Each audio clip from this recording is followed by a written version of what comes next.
tell me this. Definitely something that, and Mike, I want you to kind of expand on this. Toxic gaming. Stop, don't answer. Diana, grab one of them out of the front end. Grab one of them, no matter which one. Please. I want the doors open, which I don't even know why the doors open.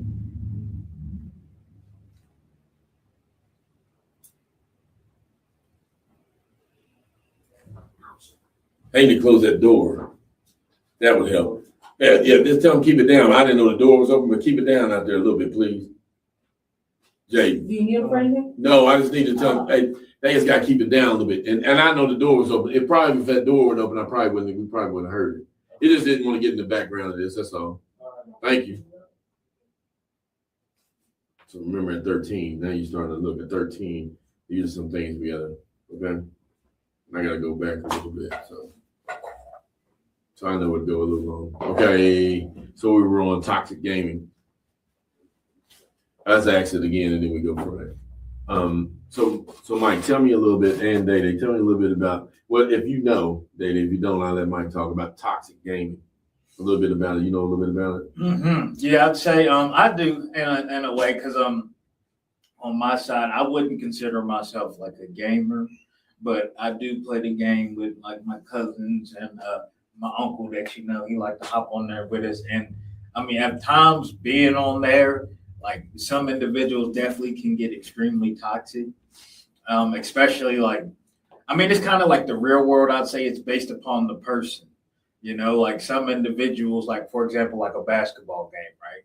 An individual might get the cussing or yelling or something like that on an actual basketball court because they ain't getting the ball, or being a ball hog or something like that. Same thing can happen right there on the game.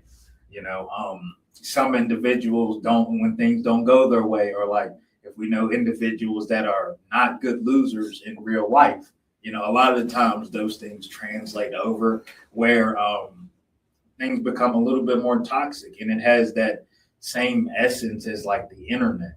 Everybody is a little bit more bold on the internet because a lot of their information is not being exposed. Right. Well, and I think, and I want you to speak too, Dede. I think a lot of that, we can start to learn from. If we kind of create an environment where that's not happening at Collective Apex, right? Then it would help, I think, a lot. For trans, because you don't want to. That's the thing about it. We want to build people up, not destroy them down. And I get it. I mean, like I said before, I know what trash talk is.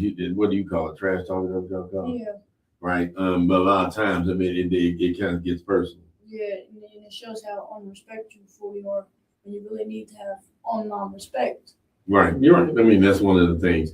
And that's, to me, like I said before, and having that online respect is a big thing. So you can teach both at the same time in Collective Apex and do this because, like I said before, a lot of people like the game. I know you're not, which is surprising. I thought you would be, because you do, well, maybe get some of your verse in anime a little, but then again, you don't. So you're more of a sporty type person, right?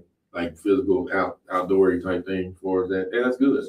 And I think, a lot of times, this is, but see, while, Apex, and you're not trying to join it, but while Apex isn't for you, it can definitely be for somebody who's not like that, who doesn't get out a lot, or, just doesn't really like sports. You know what I mean? Because a lot of the things I think that Mike, they're working on, they're not all sport based at all, right? I mean, they have a very diverse set of games and things that they're planning out to play, just so they can kind of cater to different age groups that be involved. So right. It's very broad. And that's a good thing, I think, in a way. Because once you have that, then you would be able to, kind of grow from that as well. A little bit about, so we're talking from the ground up now. Came up with a name, right? The Summer Collective Apex, right? Came up with the actual, Raven. If that because I'm not a bird person, but that's one of the things, they really stuck it in. Mascot. Yeah, you can see it, up there. You can see it there about the Raven. Just some of the things, that it spoke about. And that's, to me, I think it's a lot of times, we think and you want to get a good name, right? And you want to get a good background or something as well. And that's what we were teaching actually earlier when we were speaking about even getting a name, right? And I didn't know. I mean, to me, not I'm just being, full disclosure. I'm not thinking of Raven as being anything kind of. I'm thinking kind of a little bit negative, but really, it doesn't. I mean, it's highly intelligent and strategic, right? It speaks about symbolizes wisdom, adaptability, and problem solving. Which that's great. I think it is. Right in the game.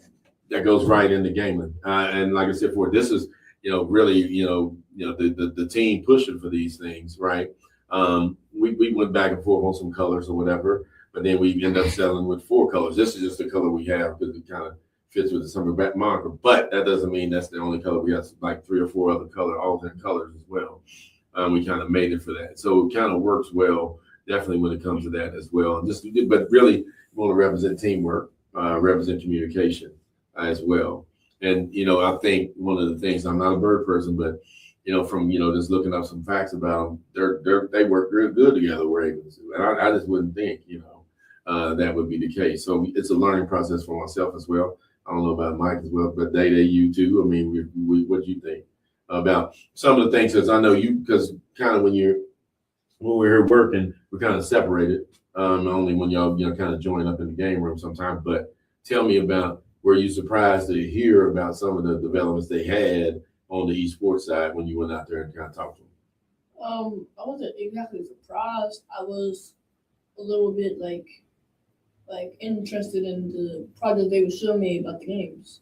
So I just really just listened and stuff, and I learned about everything that they really have to show me.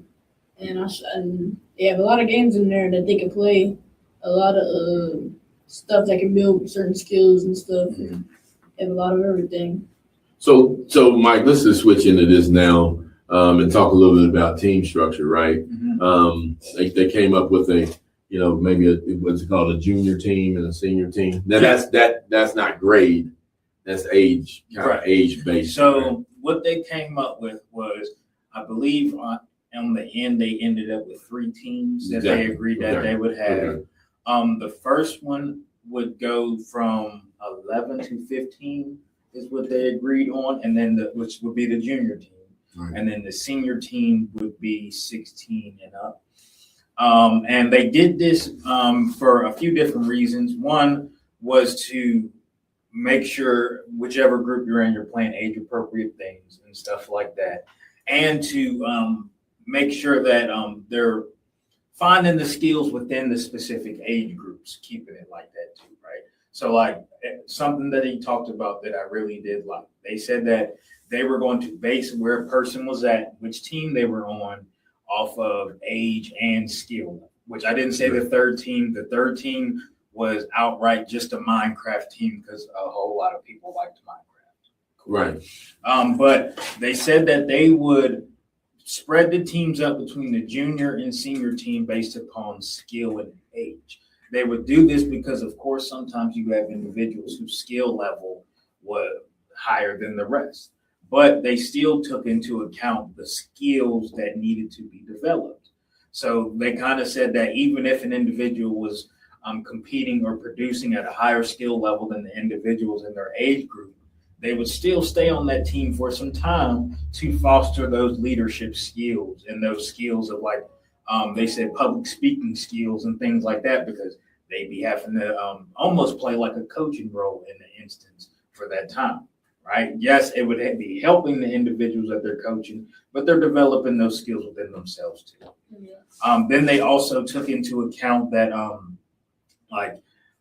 the different teams, like the different dynamics that they would have within each other, being that the junior team would mostly be more recreational and wouldn't have as much of a competitive aspect inside of the team, whereas the senior team would try to venture out a little bit more, be a little bit more competitive. The junior team would be developing those skills and things needed to pass them on to the senior team whenever they get